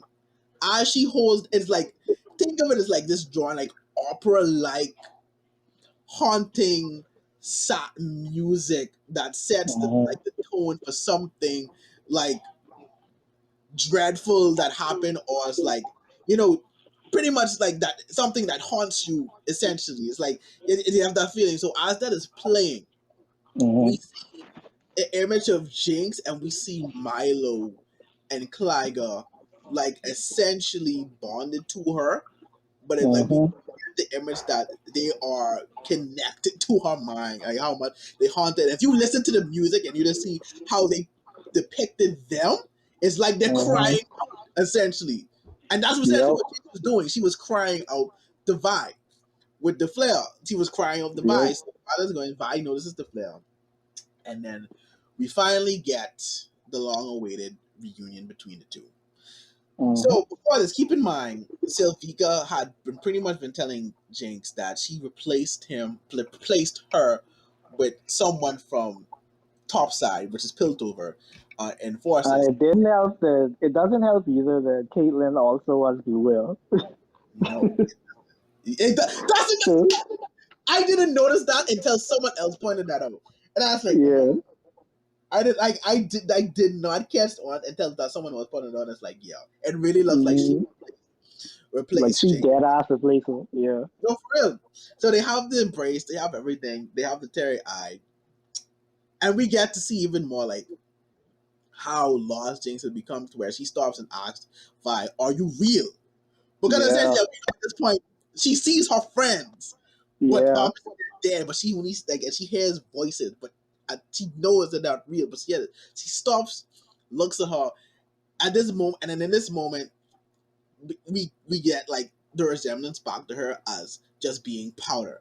So she asks like, "Are you real?" And then essentially Caitlyn shows up, and this is when everything goes array.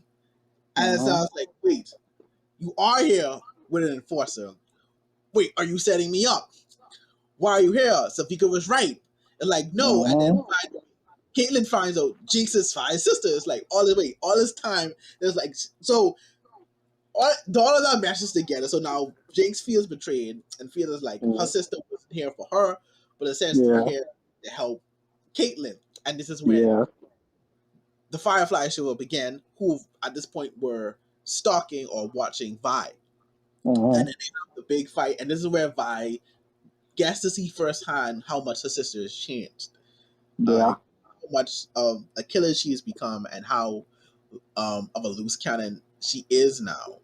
Mhm. Um, because it's something like she wasn't trying to grasp, or she wasn't trying to accept, and essentially, Vi gets kidnapped by the fire. Vi and Caitlyn gets kidnapped by the Fireflies, Mhm. and Jinx has another breakdown because again, Vi is gone again, and now she's back to being lonely.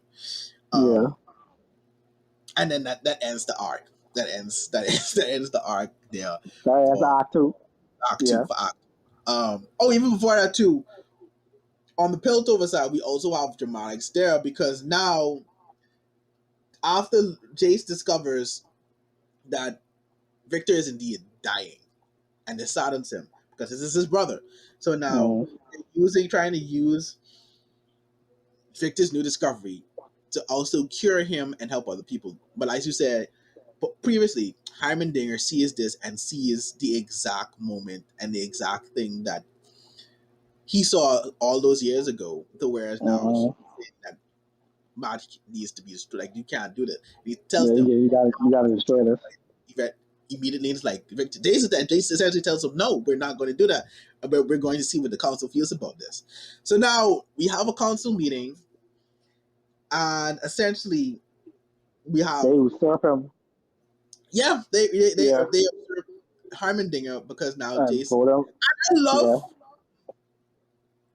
Even though I do feel Heimerdinger is right and that Victor shouldn't have taken that route, I love the fact that they implemented the fact that Heimerdinger is someone that lives for 300 years. Sorry, one sec. Sorry. Yeah, I'll finish off what he said. Like, even though they were essentially usurping him, there was still a level of respect, like great, immense respect for this man because at the end of the day, they they have to thank him for the creation of Piltover. He was the one who made Piltover. So it was a sad moment, but at the same time, they did it tastefully. And as a result of that, he was voted off of the council, and Jace basically became like the head guy. Yeah. And so that's how that ended. Yeah, but what I was gonna say too is like I like how they take the fact that people in this world realize that Heimerdinger lived 300 years. So in living 300 years, they don't have 300 years. They're still human. They don't have the time to wait like he does. Right, and I love that they implemented that element to the show.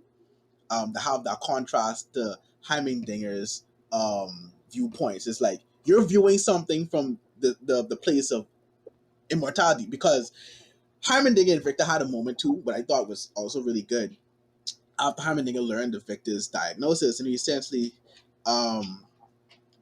asks Heimerdinger, do you ever fear death? And Heimerdinger basically said, only to those that I've known, saying that basically letting it be known that he's had to watch friends die over the 300 years span because essentially they don't live as long as him.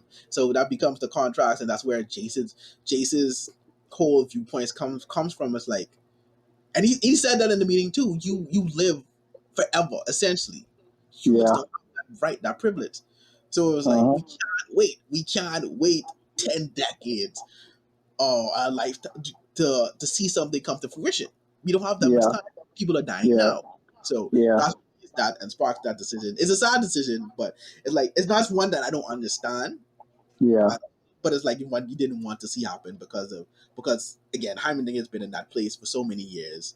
Leader of that. So to see it happen like that is like, that as well. But still really well done because you felt that and you understood that. Still a good writing apart. So Act 3, the final act of the series. Yep. It starts off. Go on. No, what you saying? I said it starts off with a banger, and this is them like flexing like how well they do music in this show. Because like I didn't expect that set the tone. I was like, okay, that was hard. That's like, all right, y'all started with some rock from Pusha T. I'm like, all right, cool. And that also says some very Firefly heavy segment. Yes, being introduced to a returning character as well. So we start with the Fireflies and where what happened to Vi and Caitlin? Caitlin, yes, essentially, and we learn essentially that Echo is the one that is the leader of the Fireflies and the one that's been trying to stop them the entire time. He is grown.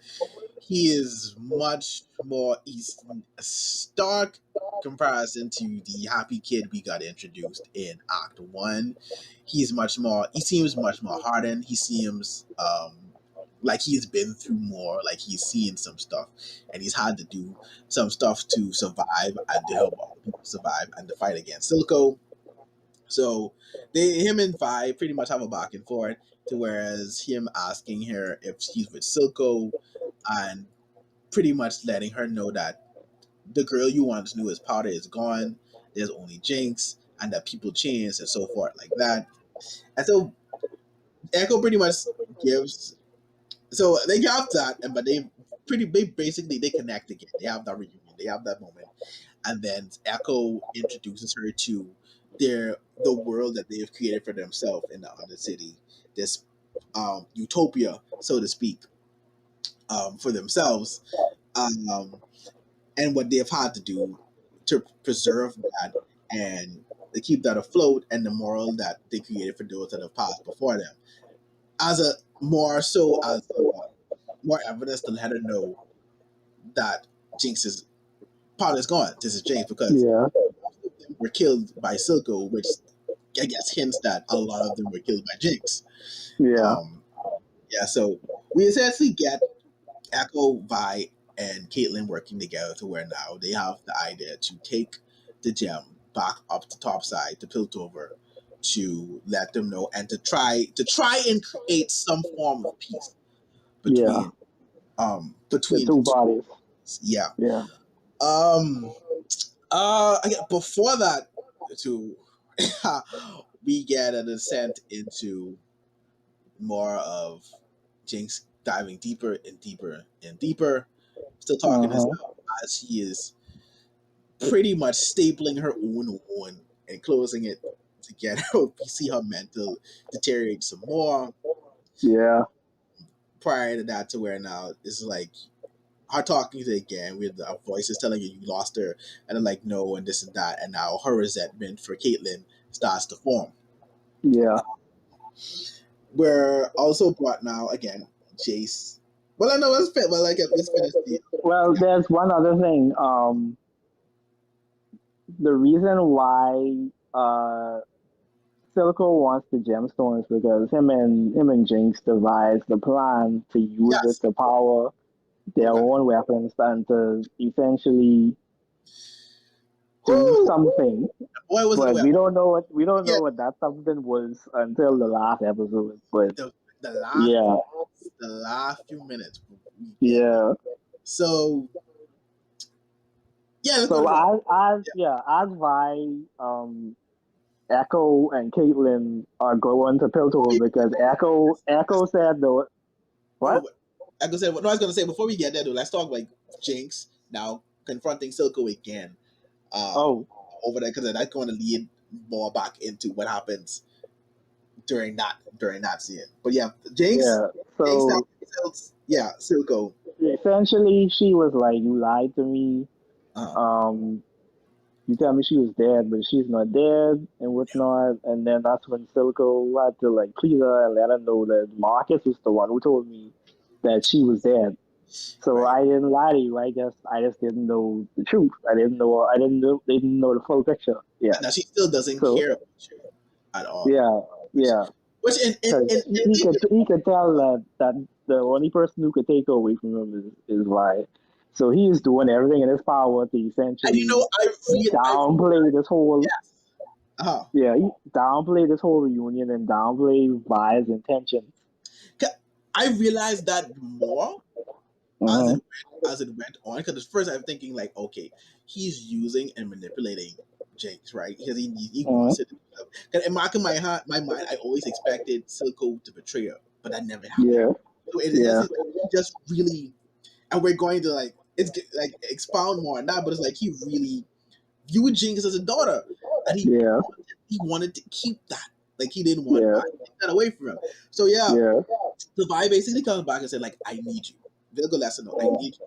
So that's now where she goes on the mission to recover the gemstone. So which brings us back to Echo, Vi, and Caitlyn. Yeah. So yeah, Echo told Caitlyn that he'll return the gemstone if they let him be the one to present it to the council. Right. Parlay. So No. yeah. Uh-huh. So as they are crossing the bridge to get the Piltover, they get intercepted by Marcus, of course, because he's in bed with Silco and they don't want to lose the gemstone.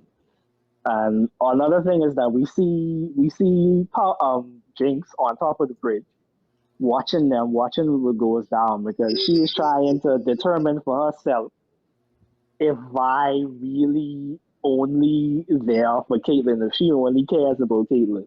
Right. So so when they get intercepted from Marcus, Marcus shoots Echo in the chest, leading us the viewer to think that he might be dead. And then Vi and Caitlyn try to retaliate, but it's not going too well. And then that's when Jinx intervenes and she sets off a bomb of fireflies that she made that attacks everybody there. And which was the foreshadowing again. Yeah. The foreshadowing again. It starts. Episode starts showing you one firefly. It shows you the one firefly in Jinx. Yeah. Which I said, I guess you can say that's probably where she got the idea from. Then you kept seeing the fireflies, and you were just like, oh, well, that's the name for the fireflies. It's like you just kept seeing it, you didn't really pay much attention. It's like, okay, but in the bio, it's like, why keep showing so much fireflies?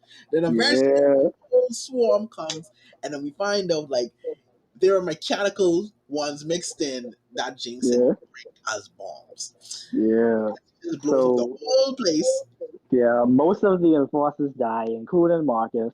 Yes. So before he dies, he asks Caitlyn to, I guess he wanted Caitlyn to tell his daughter that everything he did was just to protect them. He's not a bad guy. Right. Yeah. So we can assume that. But before, like, he struggled with killing Caitlyn. Yeah. We don't know if he would have put, but he did struggle. So that's what I'm saying. Like, early on, he was really wrestling with the morality of being in bed with Silco and being an enforcer. Yeah. Someone who can look up to, especially because of his daughter. And he's still recognizing that the previous sheriff was a really good woman. She did it well. So, yeah. So then after this point, Jinx essentially attacks them to take the container that had the gemstone inside of it. Comes in humming. And then Echo revealed that he was still alive, and he took it back from her, and he gave it to Vi and Caitlyn, and tell them to go and take it to the council. He'll deal with Jinx. And this is where probably most people's favorite fight scene in the entire series happens. Like us describing this ain't gonna do it justice. Like it's like please, you have to watch it. You have to see it. Are listening to all of this, like this, yes, you just go watch the season. Whoever everything is out, just go watch it. This scene, like how they do it. They flash back to when they was kids. Right. Like obviously they was playing games where they would try to like I don't want to talk about it too much. Yeah. But essentially, we gotta remember these two are childhood friends. So they grew up together. They know each other. Even though Echo is hardened now and he's viewed as Jinx as a killer and stuff like that, it still hurts him inside to know that his childhood friend became this.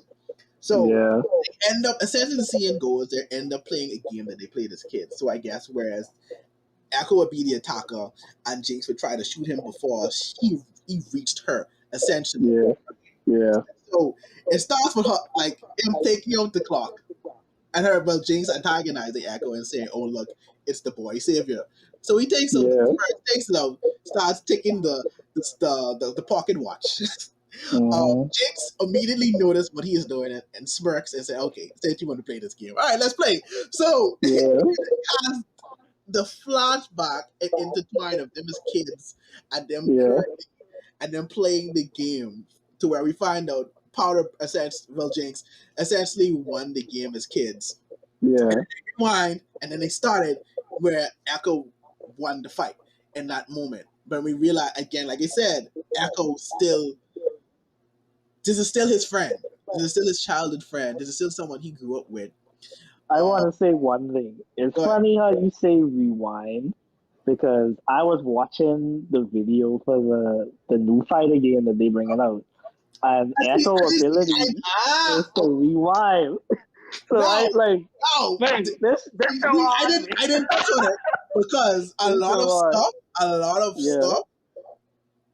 Only people who play the game or have knowledge of it would have caught. There's a lot. I want to say, if you play, this is a series you can enjoy even if you played this game. I know nothing about these, and I love this. But if you play the game, there's a ton of foreshadowing in this. Right? I am not mentioning, but yes, as you see in like Echo's power is to rewind. He because remember, keep in mind, Echo is an engineer, so he makes something that allows him to do that. So yes, that in itself was some foreshadowing, and we get at the end. We probably may have some time to get into it, but a little bit of theory of what I feel like season 2 is going to. But yes, that happens. That happens. So Echo ends up winning, like you said. He can't put the final blow on Jinx, and then Jinx ends up releasing a bomb that goes off on both of injures both of them. Yeah. Which leads us into the next phase. To now, Silco comes. He meets Jinx on the floor like that, and this is where we get to see more of how much Silco actually loves Jinx as a dog. So Jinx is basically on death's door because he released this bomb right next to him. But find out that Jinx had the last laugh. She took the gem out of the container before they took it. Yeah. Right. So now they have Caitlyn and Vi have an empty container, and Jinx has the gemstone again. Silco ends up taking Jinx to the scientist that was working with him on the Shimmer before the healer essentially, which he has to use to see a method that Vi had to use, like Caitlyn had to for Vi by getting a dose, but a bit of simmer in it to heal her. But except this is a massive dose. Yeah, and another thing is we didn't mention is that this same scientist dude is the guy who essentially inspired Victor to become a scientist as well. And we didn't. Yeah, you're right. Yes. Yeah, and he actually goes back to him as well. He goes back to him, to help him with his research with the ruins to figure out a way to get it to be stabilized to the point where he could use it on himself to achieve what he's trying to achieve. But yeah, like I said, like you said, sorry, he takes Jinx to him, performs the surgery, and we see that it worked, but it clearly had some side effects that we didn't know the full extent of until the last episode. Yeah. So we could jump back to Piltover now because Vi and Caitlyn still got an audience with the council, and essentially they were trying to broker the peace talk still or whatever, but Jace, under the influence of Mel's mom, who showed up from her country. What is her country's name again? Noxus, yeah. We all okay. This is where we also got some backstory from Mel because we find out that her family is essentially a military family of high stature in Noxus. Yes. And growing up, Mel was always more diplomatic, more outgoing, more outspoken. She wasn't really a fan of violence and death and stuff like that. And there was an incident that happened in Noxus where they overthrew somebody who tried to overthrow them or some shit like that. Yeah. And there was one survivor, this little girl, and Mel's mom was like, "Listen, take your place at my side to deliver the proper judgment to this girl, and we could be fine." So Mel was like, "We don't have to kill her. We could just imprison her, take away all her rights, and call it a day. We can be a country of mercy as well." Yeah. But mom's just like, nah, I'm not having that, and she literally decapitated her like right in front of Which I didn't expect us. to see. I didn't expect that either. Like I didn't that expect was to see that that part. was shocking. Mm-hmm. But that set the tone for the type of character that the mother was, because she shows up in Piltover, and essentially she's just like, hey, I found out about everything that you're doing there. I'm proud of you, but also I need your weapons. I need you all to start making weapons because there's some unrest in Noxus. Oh, well, the brother died because he crossed some guy or whatever, and because it doesn't end there. It doesn't end there.